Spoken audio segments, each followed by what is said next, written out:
Angel, ನಿನಗೇನಾಯ್ತು? ನೀನ್ ಯಾಕೆ ಹೀಗ್ ನಿಂತಿದ್ಯಾ? ಅಜ್ಜಿಗೆ ಲಿಪ್ಸ್ ಟು ಲಿಪ್ಸ್ ಕಿಸ್ ಕೊಟ್ಬಿಟ್ರು. ಲಿಪ್ ಟು ಲಿಪ್ ಆ ಡೆಡ್ ಬಾಡಿಗೆ. ಏ ಸ್ಟುಪಿಡ್ ಶಿಶುಪಾಲ, ಬುದ್ಧಿ ಇಲ್ವಾ? ನೀನೇ ಬಿಟ್ಟಿ ಅಲಿತಾ ಇದ್ಯಾ, ಜೊತೆಗೆ ಇಬ್ರು ರೌಡಿಗಳನ್ನ ಇಟ್ಕೊಂಡು ಹೆದರ್ಸ್ತಾ ಇದ್ಯಾ? ಹೀರೋಯಿಸಂ ತೋರಿಸ್ತಾರಾ?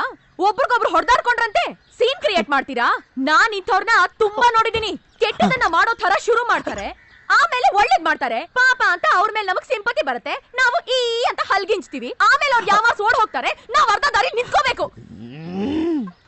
ಅಲ್ಲಮ್ಮ, ಅವ್ರು ಈಗ ತಾನೇ ಬಂದಿದ್ದಾರೆ. ಅದಕ್ಕೆ ಮುಂಚೆ ಸಿನಿಮಾದ ಮುಂದಿನ ಕತೆ ಹೇಳ್ತಾ ಇದೆಯಲ್ಲಮ್ಮ. ನೋಡು, ಗ್ರೂಪ್ ಡ್ಯಾನ್ಸ್ ಮಾಡು, ಸಿನಿಮಾ ಡೈರೆಕ್ಷನ್ ಮಾಡಬೇಡ. ನಾ ಓನರ್ ಹತ್ರ ಮಾತಾಡ್ಕೋತೀನಿ. ಓನರ್ ಓನರ್ನ ನೆನ್ನೆನೆ ಅಮ್ಕೊಂಡ್ಬಿಟ್ರು. ಇವ್ರುಗಳ ಮುಖದಲ್ಲಿ ರಾಜ ಕಳೆ ಕಾಣ್ತಾ ಇದೆ ಅಂತ ಅವ್ರು ಹೇಳಿದ್ರು. ನಿನಗೂ ಕಾಣುತ್ತೇನೋ, ಒಂದ್ಸಲಿ ನೋಡ್ಬಿಡ್ತೀಯಾ?